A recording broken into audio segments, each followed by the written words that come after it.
Et maintenant, une enquête sur l'immobilier, sur ce que l'on appelle les résidences-services.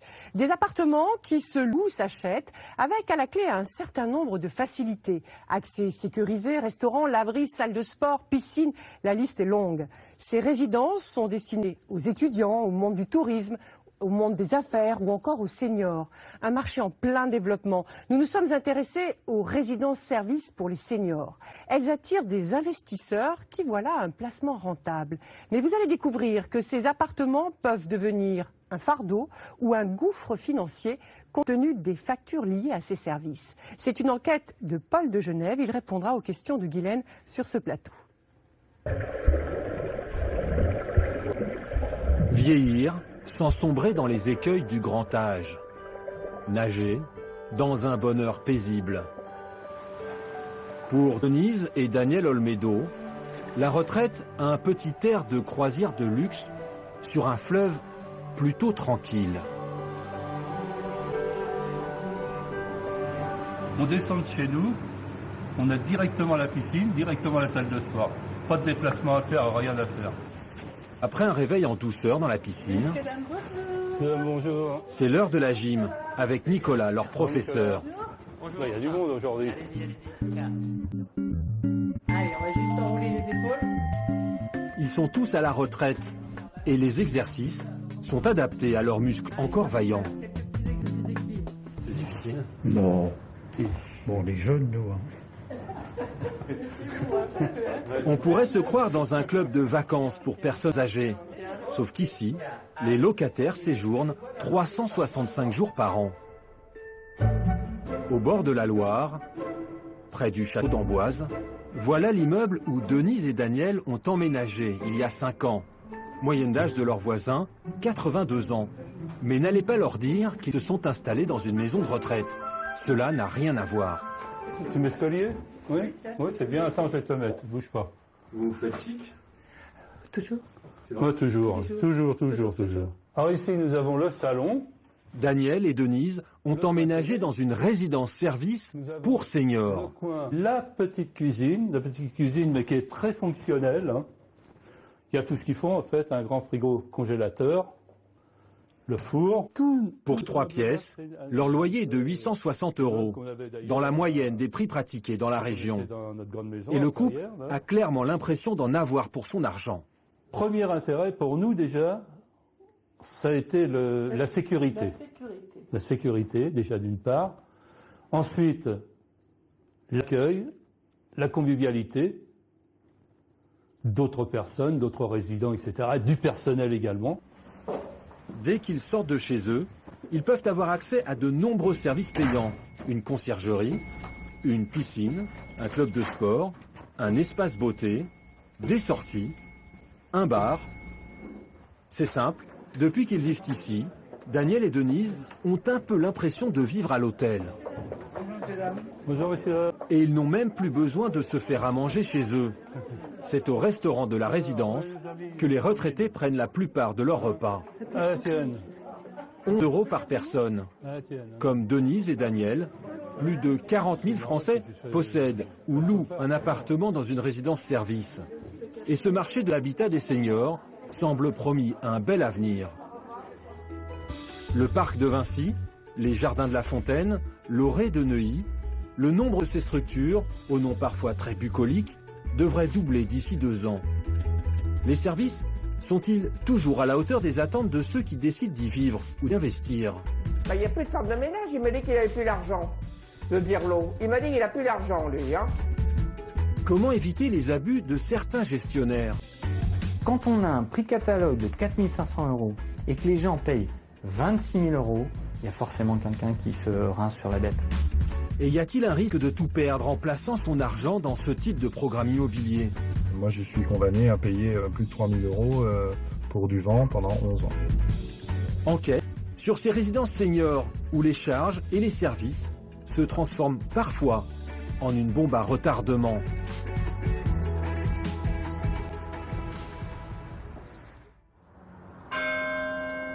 Pour Daniel et sa femme, vivre dans cette résidence, c'est d'abord l'assurance d'une certaine tranquillité. Et après, tu appuies devant et derrière et tu jettes. Vas-y, vas-y. Celle de pouvoir vivre au milieu d'hommes et de femmes de son âge. Oh là, strike. Ah bah dis donc, tu lâches ta boule.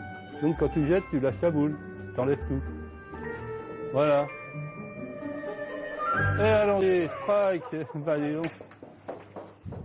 Les ai ici. Voilà pourquoi ils ont préféré vivre dans leur petit appartement de 60 mètres carrés plutôt que dans la grande maison qu'ils s'étaient fait construire pour leur vieux jour. On avait fait 2 grandes terrasses, une au sud, en plein sud, et une autre au nord, face à la piscine. On s'est aperçu qu'on avait vu trop grand, trop d'entretien à faire en fait, donc on ne pouvait plus. Aujourd'hui, les voilà locataires. Et ce n'est pas forcément très bon marché. Voilà. Voilà. À leur loyer de 860 € par mois, s'ajoute une autre facture, celle des charges pour payer les services.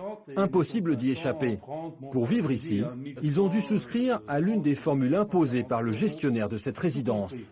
Ils ont choisi le forfait le moins cher. C'est-à-dire le droit d'aller à la piscine, de recevoir son courrier, le droit d'aller à la salle de sport et de participer à toutes les activités et également de participer au goûter. Ça, c'est ce qu'on appelle la Formule Club, bon, qui nous coûte, à nous, 537,77 € précisément. Service compris, habiter ici leur revient finalement à plus de 1 400 € par mois. C'est à ce tarif que le gestionnaire peut assurer un tel niveau de service. Mais d'après ses calculs, pour que l'établissement fonctionne, il faut que plus de 80% des logements soient occupés. Et lorsque la résidence vieillit, cet équilibre financier devient parfois difficile à atteindre.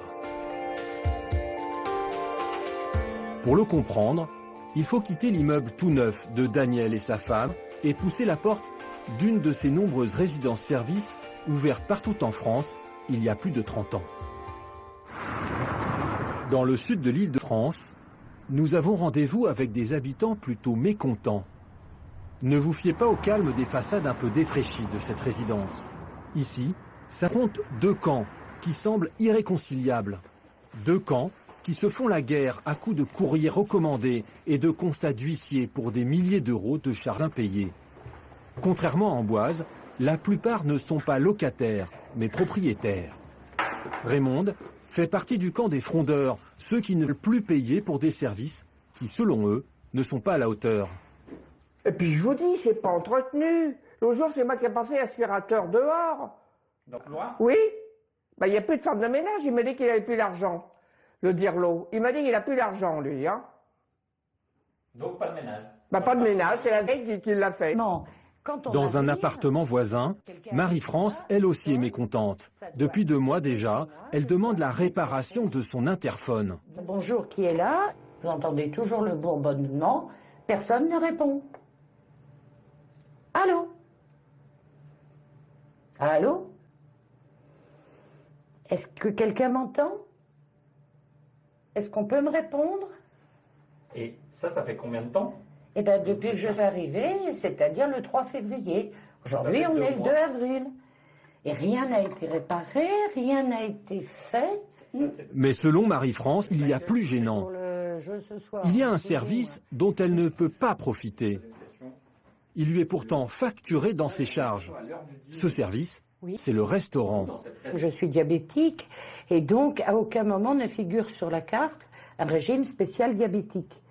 Donc ça m'ennuie déjà que ça ne figure pas pour un truc qui est censé répondre aux besoins des personnes d'un certain âge et qui est certains problèmes de santé.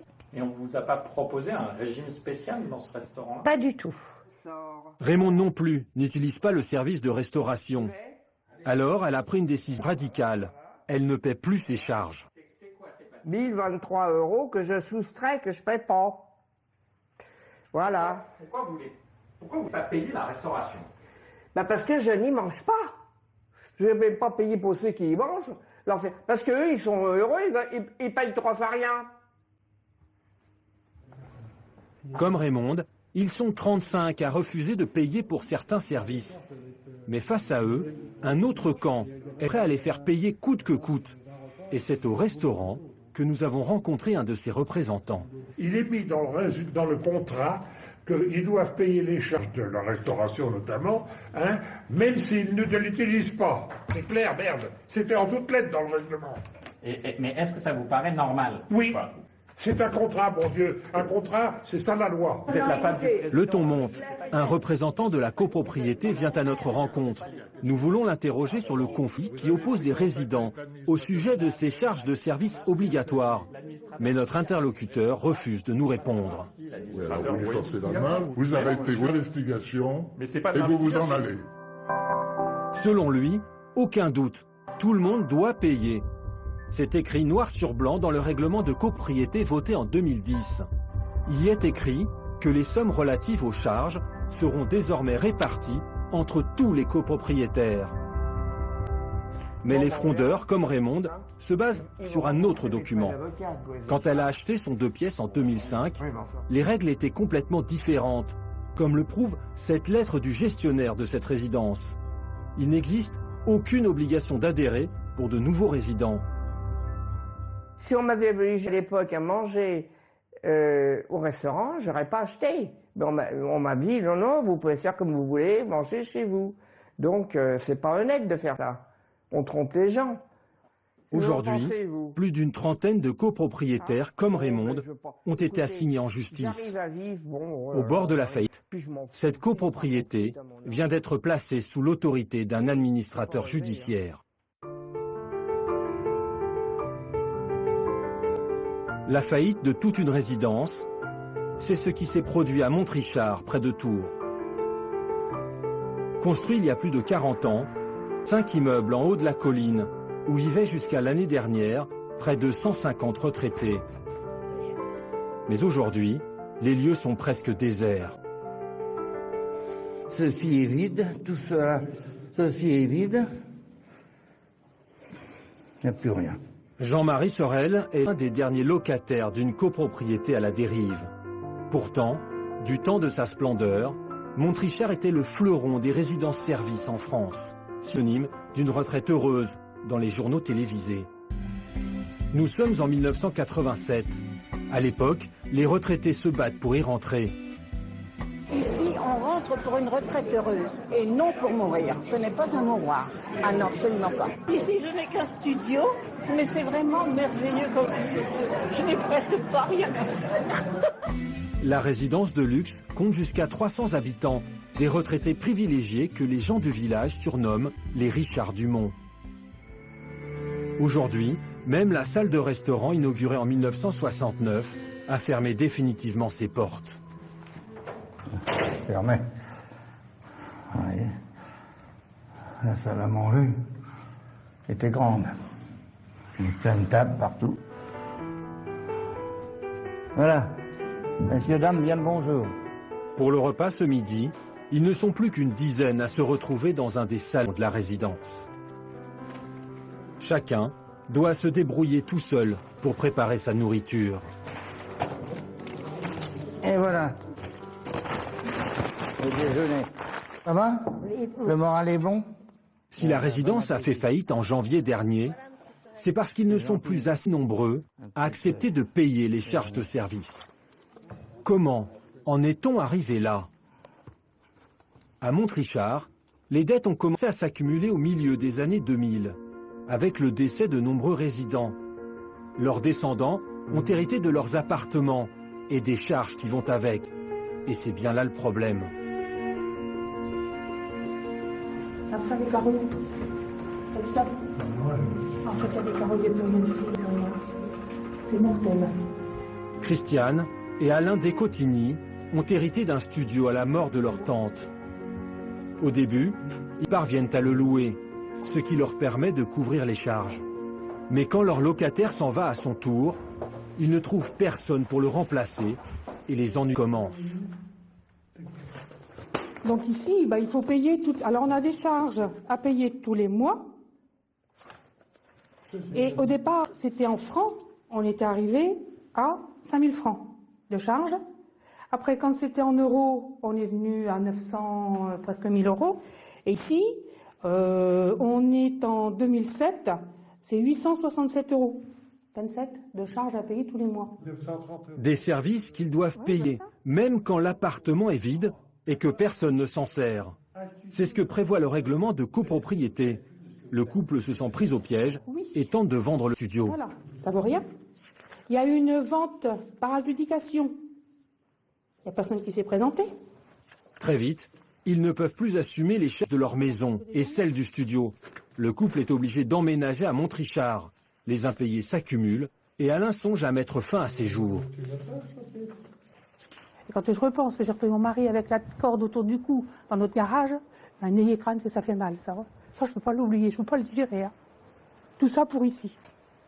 Pour une dette de charge.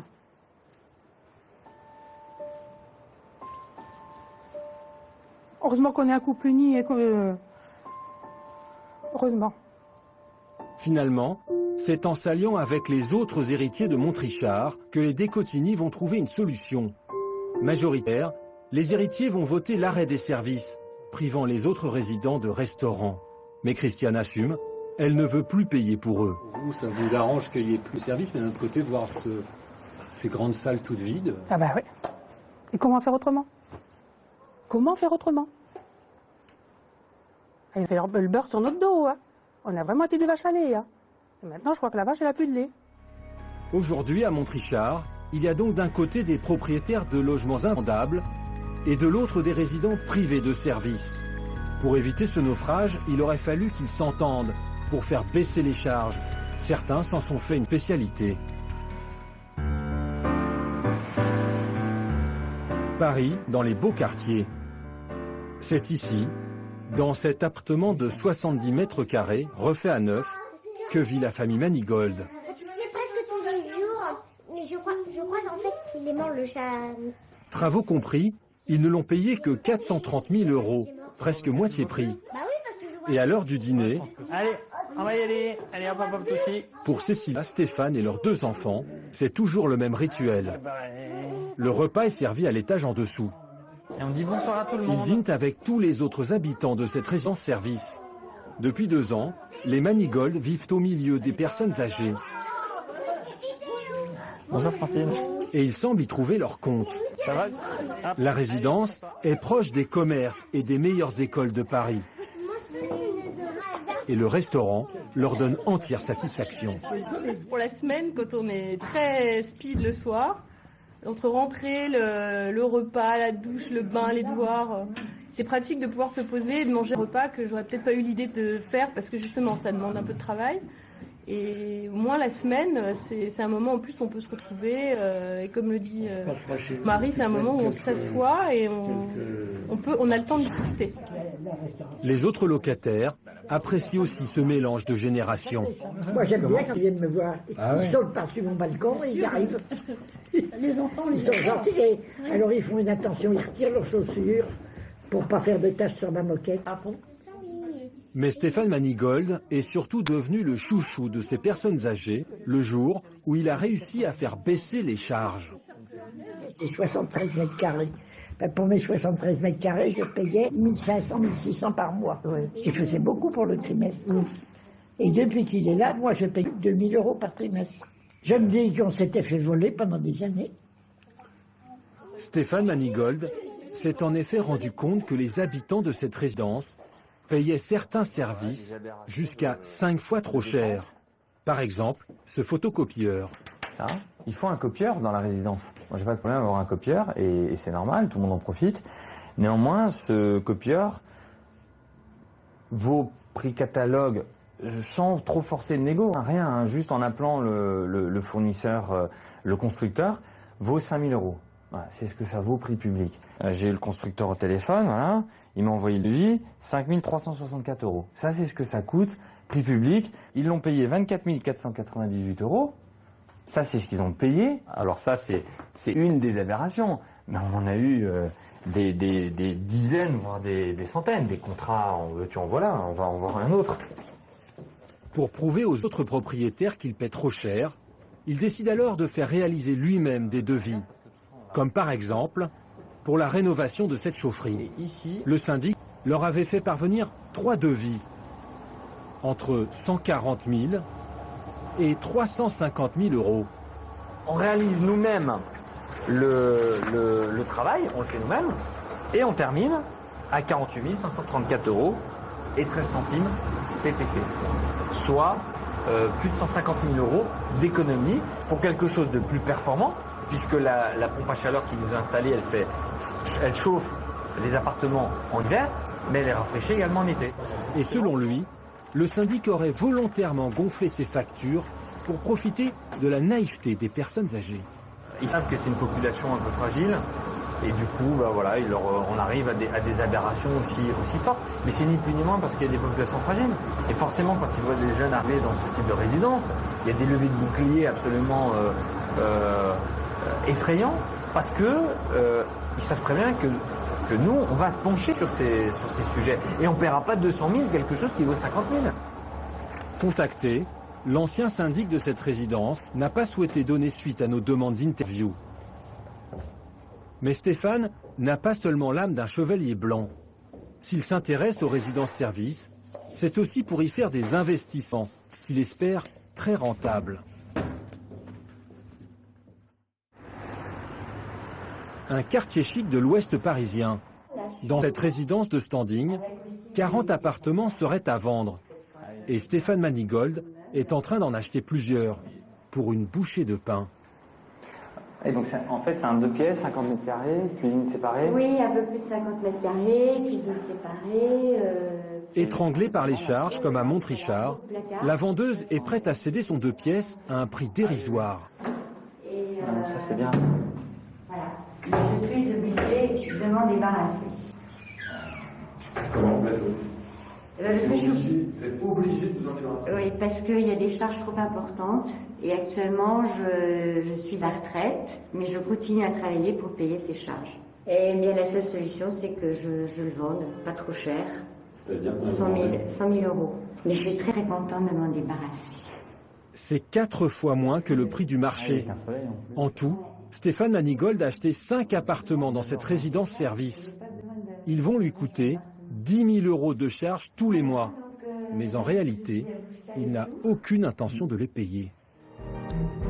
Il veut s'attaquer à un article du règlement intérieur qui oblige tout copropriétaire à adhérer à l'association qui gère et facture les services de cette résidence. Stéphane Manigold pense que cet article est illégal depuis 2 ans. Quand on prend la loi relative à la loi qui régit du coup cette association, la loi 1901, on n'a pas besoin de s'arrêter très loin. Hein. On lit premier article, deuxième article, troisième article, on tourne la page, et on arrive à l'article 4, qui lui a été modifié le 22 mars 2012. Tout membre d'une association peut s'en retirer en tout temps. Autrement dit, il serait illégal de l'obliger à adhérer à l'association des copropriétaires. Le bras de fer avec la direction de la résidence a déjà commencé. Elle compte le poursuivre en justice s'il ne paie pas ses factures. Il est donc un peu tôt pour dire si Stéphane Manigold a réalisé une si belle affaire. Ceux qui choisissent d'investir dans ce type de programme immobilier sont-ils forcément gagnants? Sur leur site, les leaders du secteur font la promotion de leurs produits. Des résidences-services, bien sûr, mais aussi des EHPAD, des maisons de retraite médicalisées. Des placements présentés comme sûrs avec des loyers garantis. Car ils cherchent à attirer non pas des retraités, mais des investisseurs. Aujourd'hui, ce sont eux qui achètent en majorité. Dans le sud de la France, nous avons rendez-vous avec 2 hommes qui ont acheté pour 1 200 000 €, 6 chambres, dans des maisons de retraite. Entre les loyers et la défiscalisation, l'opération rapporte 50 000 € par an à Marc Hasselbauer et à son ami médecin. Un placement pour leurs vieux jours. On est dans des professions libérales, nos revenus vont diminuer au moment de la retraite et c'était un produit sur le long terme, un produit immobilier sûr, sécurisé et qui devait produire des revenus au moment de notre retraite. Mais aujourd'hui, les 2 hommes sont peut-être au bord de la ruine. Ils nous emmènent dans la résidence où ils ont investi. Lorsqu'ils ont acheté, il y a 7 ans, elle devait être entièrement rénovée. Le gestionnaire s'était engagé. Mais depuis, rien n'a été fait. Malgré ces panneaux à l'entrée qui annoncent les travaux. Délivré le 29/10/2007. Les travaux n'ont jamais été faits. Vous en rendrez compte vous-même. il y a les travaux, il n'y a pas eu de travaux depuis des dizaines d'années. L'entrée de la résidence semble en piteux état. Une barre d'acier vient d'être installée sur le portail pour qu'il ne s'écroule pas. Mais le pire est à l'intérieur. Nous filmons en caméra discrète.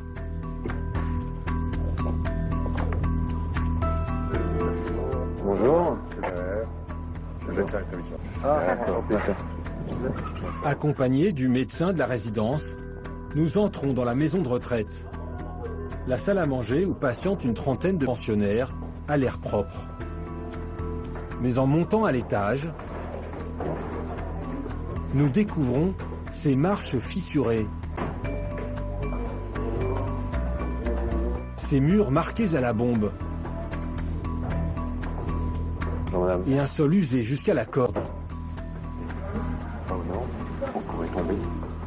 Le sol n'est pas au nord, on pourrait tomber. Les salles de bain sont insalubres.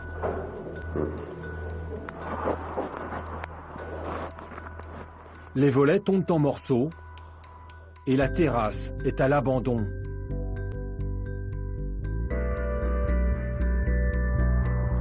Nous questionnons le médecin. Sait-il quand les travaux sont prévus?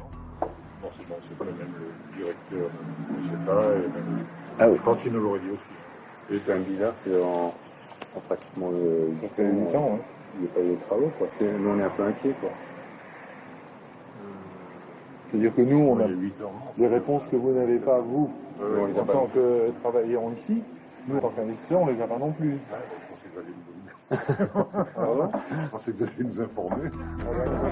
Il rit jaune. Même les employés ne savent rien.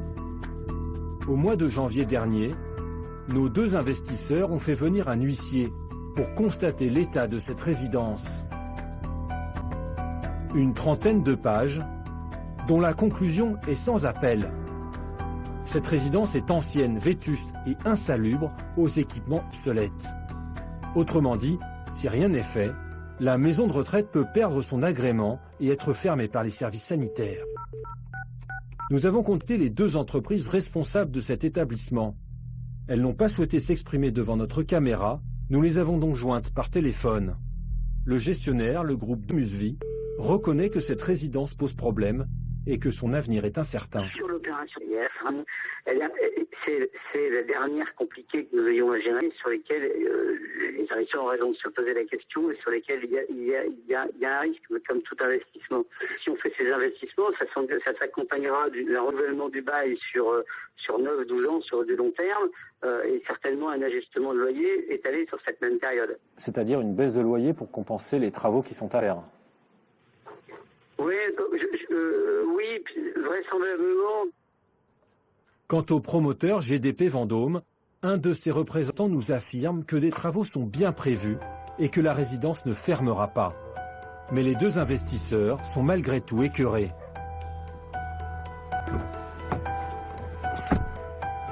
J'ai honte d'avoir investi de l'argent dans un établissement où les pensionnaires vivent dans des conditions qui sont quand même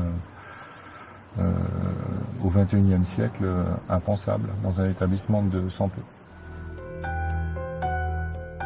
Ils peuvent en plus tout perdre, car la résidence pourrait finir par fermer si les travaux ne sont pas rapidement engagés. Aujourd'hui, au bout des 9 ans, je pense que l'histoire va s'arrêter et que bien sûr le bien ne sera pas remboursé et que j'aurai plus de loyer et que je serai obligé de continuer à payer les emprunts. Ils ont assigné en justice la société qui leur a vendu ces chambres. Ils demandent le remboursement de leur investissement. Mais ils ont peu de chances d'obtenir gain de cause. Paul, vous pointez les failles de certaines résidences et services pour seniors, avec notamment l'explosion des charges. Alors, est-ce que cela peut être corrigé ? Alors, comme vous l'avez remarqué dans le reportage, il y a deux types de résidences. Il y a les plus anciennes, celles qui ont 30 ou 40 ans. Ce sont des copropriétés et ce sont celles-ci qui posent problème parce que les charges sont dues même si les appartements sont vides. Les nouvelles générations... C'est la première génération. Ça, c'est vraiment la première génération. On n'en fait plus des comme ça. La nouvelle génération, en fait, c'est géré sous le mode... Ce sont des locataires, les résidents, et c'est un gestionnaire privé qui endosse les risques et qui gère tous les services. Et ce système est celui qui a été retenu dans un projet de loi qui devait être présenté le 9 avril dernier, mais remaniement ministériel oblige, il est repoussé. Alors on pense que ça sera vers mi-juin à peu près. Alors il y a aujourd'hui en France un peu plus de 300 résidences-services pour seniors, 300-350. Hein. Quand on sait qu'en 2050, une personne sur 3 sera un senior, c'est peu, non? Comment est-ce que vous l'expliquez? Alors c'est amené à se développer. Hein. C'est-à-dire que c'est vrai, c'est étonnant parce que c'est pas nouveau, hein, ces résidences-services. Il y en a qui existent depuis 30 ou 40 ans. Mais on a remarqué que depuis quelques années, ça explose. On sait que par exemple, le groupe qui gère la première résidence-service qu'on présente, il compte doubler le nombre de résidences d'ici 2 ans. Ce sont des groupes qui ont des croissances de plus de 20%, c'est-à-dire en période de crise, c'est extraordinaire. Alors on parle de cette économie, de la silver economy. On est allé par exemple au salon des seniors, les stands qui présentaient ces résidences-services étaient assaillis. Il y avait pris d'assaut. Exactement. Alors silver economy, c'est économie de l'argent, économie de la tente grise, mais est-ce que ça peut pas attirer aussi des gens qui sont un peu mal intentionnés? Il faut faire attention quand même quand on veut y résider ou quand on veut y investir. Merci Paul pour ces renseignements. Où finit la drague et où commence le harcèlement? Une question qui se pose quand on s'intéresse aux chiffres d'une étude de l'INSEE. Une femme sur 4 âgée de 18 à 29 ans a peur dans la rue. 1 sur 5 se fait injurier au moins une fois par an. Et 1 sur 10 subit des baisers